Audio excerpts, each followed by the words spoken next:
नमस्कार दोस्तों, स्वागत है फिर से हमारे इस चैनल कृपा महादेव टिप्स पर। अगर आप भी अपनी लाइफ में कुछ सीखने की चाह रखते हैं तो हमारे इस चैनल को सब्सक्राइब करें। हे दुर्गा माता, आपसे हाथ जोड़कर निवेदन है कि आपके इस वीडियो को जो भी लाइक और चैनल को सब्सक्राइब करे उसके जीवन में कभी दुख दर्द मत आने देना। दोस्तों, हमारे हिंदू धर्म में देवी माता रानी के अनेक स्वरूप कहे गए हैं, जिसमें वृक्षों को भीमा देवी के स्वरूप कहा जाता है। तो आज मैं आप लोगों को ऐसे वृक्षों के बारे में बताऊंगा जिनको नवरात्रि में छूना बेहद शुभकारी बताया गया है। नवरात्रि में इनको छूने से शत्रु दोष, कर्ज दोष, गरीबी दोष सब समाप्त होते। नवरात्र के पावन पर्व चल रहे हैं। नवरात्रि के पावन पर्व में कुछ ऐसे वृक्ष है जो कि देव वृक्ष कहे गए, देवी वृक्ष कहे गए हैं। ये देवी के स्वरूप होते हैं, माता काली के स्वरूप होते हैं, और हमारे धर्म में पेड़ पौधे को देवी देवता मान करके हम इनकी पूजा करते हैं, और हमें पूजा भी जरूर करनी चाहिए। साइंस भी कहता है पेड़ पौधे मनुष्यों को फ्री में प्राण वायु प्रदान करते हैं, और पेड़ पौधे हमें ऑक्सीजन देते हैं, और हमारे जो कार्बन डाइऑक्साइड होता है उसे ग्रहण करके सभी प्रकार के जितने भी नकारात्मक चीज होते हैं उसे अपने अंदर में स्वयं सोख लेता है और हमें ताज प्रदान करते हैं। तो पेड़ पौधे स्वयं तेज धूप में तपता है, लेकिन मनुष्य को शीतल छाया प्रदान करता है। तो नवरात्रि के समय में कुछ ऐसे पेड़ पौधे हमारे धर्मशास्त्र में कहे गए हैं जिनको छूने मात्र से व्यक्ति के बंद किस्मत के ताले खुल जाते हैं, व्यक्ति का सौभाग्य चमक जाता है। हमारे शास्त्रों में पेड़ पौधों को बहुत ही गुणकारी कहा जाता है, क्योंकि इनमें साक्षात देवता होते हैं। अनेक बीमारी का उपचार पेड़ पौधों में ही छुपा है, जन ई बूटी में ही छुपा है। और भगवान श्री कृष्ण ने गीता में स्वयं कहा है कि वृक्षों में मैं पीपल का वृक्ष हूँ। पीपल के वृक्ष को वृक्षों का राजा कहा जाता है। इसीलिए कृष्ण भगवान ने कहा पत्ता पत्ता मैं ही हूँ, क्योंकि पीपल वृक्ष की जो आयु होती है सबसे ज्यादा होती है, सबसे अत्यधिक होती है। पीपल वृक्ष सर्वशक्तिमान होता है, पूजा पाठ में अत्यधिक इसका महत्व होता है। दोस्तों, इसीलिए भगवान श्री कृष्ण ने गीता में स्वयं कहा है कि मैं वृक्षों में पीपल का वृक्ष हूँ। तो चलिए आज मैं आप लोगों को नवरात्रि के समय में छुए जाने वाले वृक्ष के बारे में बताऊंगा। जय माता दी अवश्य लिख दीजिए कमेंट में। दोस्तों, हमारे धर्मशास्त्र में अनेक ऐसे वृक्ष हैं जो कल्याणकारी होते हैं, मंगलकारी होते हैं। अगर इस वृक्ष को छू लेते हैं तो आपकी सभी प्रकार की परेशानी है, सभी प्रकार के कष्ट है, यह सब समाप्त हो जाते हैं। खास करके नवरात्रि के समय में इसका असर कई लाख गुना होता है। नवरात्रि के समय को शक्ति का पर्व कहा जाता है। शक्ति पर्व क्यों कहा जाता है? क्योंकि इस समय अचेत जो वस्तु होती है वो भी चेतना युक्त हो जाती है, अर्थात इस समय जो शक्ति हमारे धरती लोक में आ जाती है। नौ दुर्गा को क्या बोल सकते हैं हम? शक्ति बोल सकते हैं। तो माता रानी इस धरा पर आती है, इस पृथ्वी लोक पर आती है, तो जितने भी पेड़ पौधे हैं, जीव जंतु हैं, चल अचल सभी प्रकार के जो वस्तु है, ये सब में प्राण आ जाते हैं ना, सब में शक्ति निहित हो जाती है, जागृत हो जाती है। तो इस समय कोई भी पेड़ पौधे को जाकर के छू दें, खास करके देवी स्वरूप कहे गए जो पेड़ पौधे होते हैं, जा करके आप इसे छू करके आते हैं तो आपके जीवन की परेशानी है, दुख है, तकलीफ है, कष्ट है, रोग है, बीमारी है, कलह है, जीवन में चल रही है, बहुत बड़ी समस्या है, सब समस्या समाप्त हो जाती है। काल सर्प दोष, मंगल दोष, राहु दोष तत्काल अपना असर दिखाती है और सब दोष खत्म हो जाते हैं। दोस्तों, आज मैं आप लोगों को 3 पौधों के बारे में बताऊंगा, और ये तीनों पौधे देव वृक्ष कहे जाते हैं। वीडियो को ध्यान से देखना। अगर आज की वीडियो मिस कर दी तो फिर सारी जिंदगी आपको पछताना पड़ेगा, क्योंकि नवरात्रि ही एक ऐसा पर्व होता है, एक ऐसा समय होता है केवल 9 दिनों के भीतर। मैं आपको लंबी पूजा पाठ करने की जरूरत नहीं, पति केवल 9 दिनों के भीतर में ही आप अपनी समस्या को, आप अपनी गरीबी को स्वयं अपनी आंखों से समाप्त होते हुए देख सकते हैं। मैं जिस वृक्ष के बारे में बता रहा हूँ, यह सारे वृक्ष आपको अपने घरों के आसपास में बहुत ही आसानी से मिल जाएंगे। दोस्तों, वीडियो में आगे बढ़ने से पहले, जानकारी बताने से पहले, अभी तक कमेंट बॉक्स में जय माता दी नहीं लिखे हैं तो जय माता दी जरूर लिखना। जब आप हमारे कमेंट बॉक्स में जय माता दी लिखते हैं तो हमें काफी हर्ष होता है, काफी उल्लास होता है। आप हमारी वीडियो को लाइक करते हैं तो हमारा मनोबल बढ़ता है और आप सभी लोगों के लिए इस प्रकार ज्ञान भरी जो अच्छी अच्छी जानकारी होती है आप सभी लोगों के लिए ले करके आते हैं। तो अगर आप इस प्रकार की जानकारी में इंटरेस्ट रखते हैं, इस चैनल को अगर सपोर्ट करना चाहते हैं, तो आप हमारे चैनल को सब्सक्राइब कर हमारा सपोर्ट जरूर करें। दोस्तों, मेरे जो उपाय होते हैं आप लोगों को मैं सरल से सरल आसान उपाय बताता हूँ, जो भी हमारे गुरुदेव ने हमें सिखाया है। जो उपाय बहुत ही सरल होते हैं, बहुत ही आसान होते हैं और यह रामबाण की तरह काम करते हैं। जिस प्रकार प्रभु राम के जो बाण होते हैं चुंग होते हैं, उसी प्रकार मेरे वीडियो में बताए गए जो उपाय होते हैं अचूक होते हैं, कभी भी प्रभाव ही नहीं होते हैं। तो वीडियो को ध्यान से देखना। कौन से ऐसे 3 वृक्ष हैं जिसे हमें छू करके नवरात्रि के समय में जरूर आना चाहिए। एक खास बात सभी दर्शकों को बताना चाहूंगा, नवरात्रि के समय में जितना ज्यादा हो सके देव वृक्ष की पूजा जरूर करना। दोस्तों, देव वृक्ष में कई प्रकार के वृक्ष होते हैं। चलिए मैं आप लोगों को बताना चाहूंगा कौन से वृक्ष को छूने से हमारी गरीबी मिटती है। पहला जो वृक्ष है बेल का वृक्ष। जो बेल का वृक्ष है, ये वृक्ष माता पार्वती के पसीने से उत्पन्न हुआ है। स्कंद पुराण के अनुसार जो माता पार्वती है यह देवी स्वरूप कही गई है, अर्थात यह नव दुर्गा के स्वरूप कही गई है। तो स्कंद पुराण की कथा में कहा गया है जो बेल का वृक्ष है माता पार्वती के पसीने से उत्पन्न हुआ है।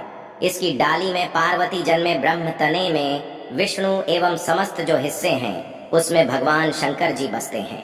संध्या काल में शिव मंदिर के समीप या नौ दुर्गा मंदिर के समीप जो बेल के वृक्ष हैं, इसके नीचे में घी का दीपक जलाने से व्यक्ति धनवान, गुणवान एवं पराक्रमी बनता है।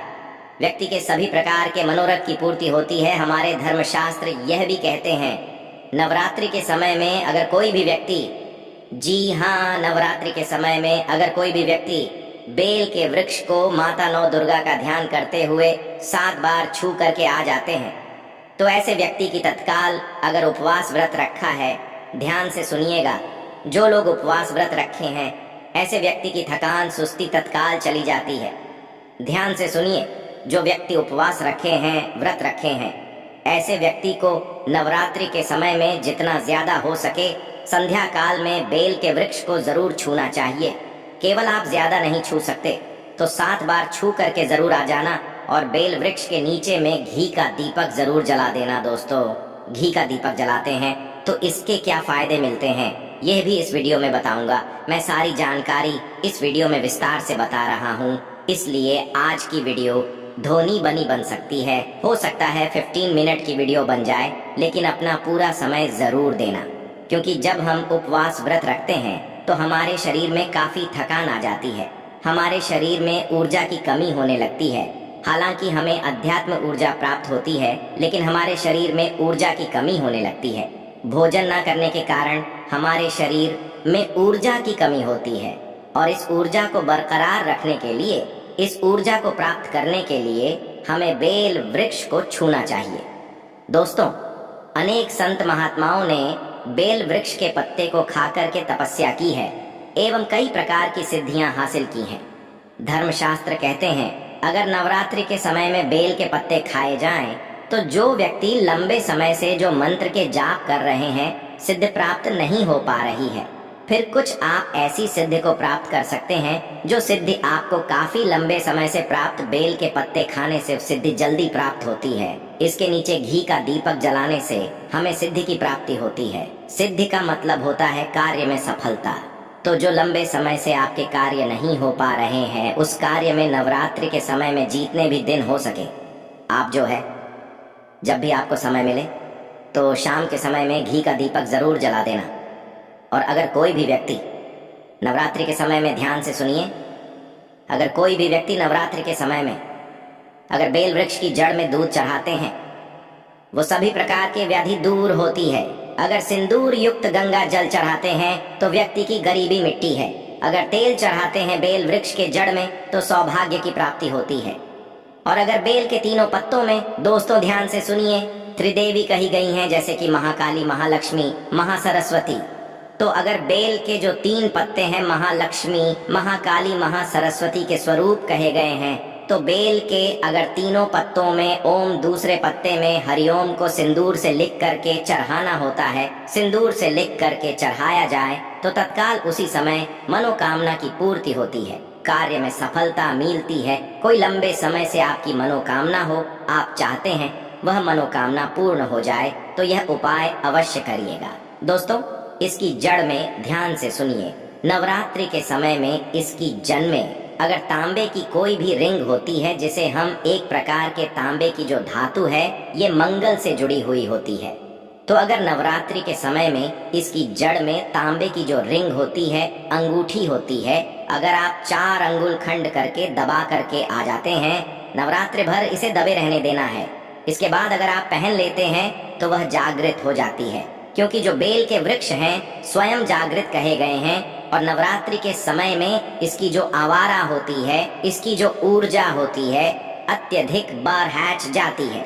फिर अगर आप इस प्रकार की अंगूठी को पहनते हैं तो कभी भी आपको रक्त संबंधी समस्या नहीं आती, क्षणिका दोष नहीं सताता, राहु की पीड़ा नहीं सताती, और 9 दुर्गा की कृपा से सदैव आप सुरक्षित रहते हैं। ऐसे व्यक्ति की कभी भी अकाल मृत्यु नहीं होती। दोस्तों, मैं दूसरे पौधे के बारे में जो बता रहा हूँ वह पौधा भी जान लीजिए। मैं जो दूसरे पौधे के बारे में बता रहा हूँ ये शमी का वृक्ष है। शमी के वृक्ष को जगदम्बा के स्वरूप कहा गया है। जो शमी के वृक्ष हैं ये स्वयं जगदम्बा के स्वरूप है। इस पर स्वयं माँ जगदम्बा स्वयं साक्षात विराजमान रहती है, और कोई भी व्यक्ति अगर संध्या काल में नवरात्रि के समय में इसके नीचे में धूप दीप जलाता है, धुआं दिखाता है, तो उनकी सभी प्रकार की परेशानी दूर होती है। धर्मशास्त्र कहते हैं अगर कोई भी व्यक्ति नवरात्रि के पूरे समय में हो सके, अगर आप एक दिन भी करना चाहते हैं तो आप ये उपाय एक दिन भी कर सकते हैं, पंचमी या सप्तमी के दिन कर सकते हैं। तो हमारे धर्मशास्त्र में कहा गया है अगर नवरात्र के समय में लाल चुन्नी अगर कोई भी व्यक्ति मनोकामना बोलते हुए शमी के वृक्ष में बांधे तो वह मनोकामना की पूर्ति होती है। लाल चुन्नी अगर कोई भी महिला जा करके बांधती हैं तो उन्हें सौभाग्य की प्राप्ति होती है, उसके पति की कभी भी अकाल मृत्यु नहीं होती। इसकी जड़ में सिंदूर डालने से व्यक्ति को आरोग्य की प्राप्ति होती है। जो लोग लंबे समय से बीमार पड़े हैं, ऐसे व्यक्ति के जो घर में रहने वाले सदस्य हैं, तो वह लोग जो बीमार पड़े हैं उनके शरीर से 7 बार सिंदूर को उतारा करके शमी की जड़ में डाल सकते हैं, तो उनके रोग जल्दी ठीक हो जाएंगे। जो लोग लंबे समय से बीमार पड़े हैं या फिर आप बीमारी से बचना चाहते हैं, निरोग रहना चाहते हैं, तो इसकी जड़ में सिंदूर जरूर डाल देना मनोकामना पूर्ति करने के लिए। मैं एक मंत्र बता रहा हूँ, इस मंत्र को बोलते हुए शमी के वृक्ष को छूना है। इस मंत्र को बोलते हुए शमी के वृक्ष को छूना है। आप तत्काल नवरात्र के समय में इसका रिजल्ट देखना। जैसे ही नवरात्र समाप्त होगा आपकी जो मनोकामना है उसकी पूर्ति हो जाएगी। आपकी जो दरिद्रता है वह दरिद्रता समाप्त हो जाएगी। तो मंत्र कौन सा है? तो आपको बोलना है मन और थे पूरे मम दरिद्र नाश। ये मंत्र आपको बोलना है। ये मंत्र बोलते शमी के वृक्ष को छूना है। सभी प्रकार के आपके मनोरथ की पूर्ति होगी। आपकी जो दरिद्रता है, दरिद्रता समाप्त हो जाएगी, 2 मंत्र हो जाएगी। या आपको छूते हुए बोलना है। आप चाहते हो तो नवरात्रि के समय में मौली धागे भी शमी के वृक्ष पर बांध सकते हो। अधिकतर लोग मौली धागे बांधते हैं। मौली धागे बांधने से माता रानी आपसे बन जाती है। दोस्तों, कहने का मतलब है कि माता रानी आजीवन आपका साथ देती है, आपके हर कदम में मार्गदर्शन करती है। इसकी जड़ की मिट्टी ला करके ध्यान से सुनिए। नवरात्रि के समय में अगर आप जो है नवदुर्गा के उपवास नहीं कर पा रहे हैं, व्रत नहीं कर पा रहे हैं किसी कारणवश, तो केवल उसकी जड़ की मिट्टी ला करके नवरात्रि के समय में स्नान करने से व्यक्ति का भाग्य उदय हो जाता है, व्यक्ति का भाग्य चमक जाता है, व्यक्ति की जो फूटी किस्मत होती है वह भी चमक जाती है। आप में से अधिकतर लोग बोलते हैं न कि हमसे लक्ष्मी नाराज हो चुकी है, लक्ष्मी हमारे घर में आना ही बंद कर चुकी है। तो आप चाहते हैं कि लक्ष्मी की कृपा प्राप्त हो जाए, तो नित्य नवरात्रि के समय में इसकी मिट्टी को ला करके नवरात्रि के समय में स्नान करना शुरू कर दीजिए। नहाने वाले पानी में डाल करके स्नान करना शुरू कर दीजिए। आपके शरीर से दोष दूर हो जाएंगे। आपके शरीर से किसी भी प्रकार की पीड़ा है, सकारात्मक शक्ति आपके शरीर में प्रवेश कर गई है, वह भी समाप्त हो जाएगी। दोस्तों, तीसरे क्रम में मैं जिस वृक्ष के बारे में बता रहा हूँ मित्रों, इस वृक्ष को देव वृक्ष भी कहा जाता है। जो तीसरा वृक्ष है वह है पारिजात का वृक्ष। पारिजात का वृक्ष समुद्र मंथन से उत्पन्न हुआ था और यह देवराज इंद्र के नंदन वन में स्थापित किया गया था। पारिजात वृक्ष भगवान कृष्ण ने मानव जन कल्याण के लिए धरती लोक पर लाए थे। जो पारिजात का वृक्ष है इसे भी लक्ष्मी का स्वरूप कहा गया है, क्योंकि माता लक्ष्मी भी समुद्र से उत्पन्न हुई है और पारिजात के वृक्ष भी समुद्र से उत्पन्न हुआ, इस नाते ये माता लक्ष्मी की बहन कही जाती है। तो ऐसा माना जाता है कि कोई भी मनुष्य उनके शरीर में कितनी भी ज्यादा थकान हो, कितनी भी पीना हो, जैसे कि नवरात्रि के अगर आप व्रत रख रहे हैं, व्रत के दौरान अगर आपके शरीर में थकान है, पीना है, तो पारिजात के वृक्ष को शाम के समय में छू करके जरूर आ जाना। आप चाहते हो तो नवरात्रि के किसी भी टाइम में आपको टाइम मिले उस समय में जाकर के इसके वृक्ष को छू सकते हैं। इसके वृक्ष को छूते ही तत्काल शरीर से पीना है, जो थकान है, सुस्ती है, कमजोरी है, वह समाप्त हो जाती है। इस वृक्ष के नीचे में अगर नवरात्रि के समय में घी का दीपक जलाया जाए, चुटकी भर सिंदूर अगर इसकी जड़ में डाला जाए तो सभी प्रकार की मनोकामना की पूर्ति होती है। लेकिन आपको प्रार्थना जरूर करनी है कि है पारिजात वृक्ष आप देवी स्वरूप कहे जाती हैं, आप हमारी सभी प्रकार की पीड़ा को दूर करें। गृह दोष है, पितृ दोष है, लक्ष्मी दोष है, इसे आप समाप्त करें। लक्ष्मी स्वयं आपकी बहन है। माता लक्ष्मी का हमारे जीवन में प्रवेश कर जाएं, इस प्रकार का आप हमें आशीर्वाद प्रदान करें। इस प्रकार से आप इनसे जो है मनोकामना बोल सकते हैं, मनोरथ बोल सकते हैं। यह लक्ष्मी की बहन कही गई है क्योंकि समुद्र मंथन से ये उत्पन्न हुआ है। तो अगर आप भी जल्द धनवान बनना चाहते हैं, आपके जीवन में कोई कामना हो, कोई कामना अधूरी रह गई है, तो हमने 3 वृक्ष के बारे में बताया है। इन 3 वृक्ष को नवरात्रि के समय में छूना शुरू कर सकते हैं। और अगर कोई व्यक्ति यह तीनों वृक्ष को छू लेते हैं, ध्यान से सुनिए, अगर तीनों वृक्ष को छू लेते हैं तो ऐसे व्यक्ति के कार्य सफल होने से, ऐसे व्यक्ति की मनोकामना पूर्ण होने से दुनिया की कोई भी शक्ति नहीं रोक पाएंगे। मनोकामना पूर्ति करने के लिए, कार्य में प्रगति प्राप्त करने के लिए, अपनी किस्मत को चमकाने के लिए, सोए हुए भाग्य को जागृत करने के लिए नवरात्रि में ये उपाय जरूर करिएगा। दोस्तों, यह उपाय सोने पर सुहागा होगा या आपकी जिंदगी को संवार देंगे, आपकी जिंदगी में चल रही परेशानी को दूर कर देंगे। तो ये जानकारी कैसी लगी हमें कमेंट सेक्शन में जरूर बताना और इस जानकारी को अपने तक सीमित मत रखना। इस जानकारी को आगे जरूर शेयर करना, क्योंकि ज्ञान बांटने से ज्ञान बढ़ता है। हो सकता है आप इस वीडियो को शेयर आगे करेंगे तो कोई व्यक्ति नवरात्रि के समय में थकान महसूस करते हैं, पीना महसूस करते हैं, नवरात्रि के समय उनको होती है, किसी भी प्रकार के कष्ट होते हैं, तो इन वृक्षों को छू करके सारे कष्टों से छुटकारा पा सकते हैं। तो समाज कल्याण हेतु इस वीडियो को आगे जरूर शेयर करना। कमेंट बॉक्स में अभी तक जय माता दी नहीं लिखा है तो जय माता दी लिख दीजिए। आज की जानकारी यहीं पर समाप्त करता हूँ। ओम नमः शिवाय।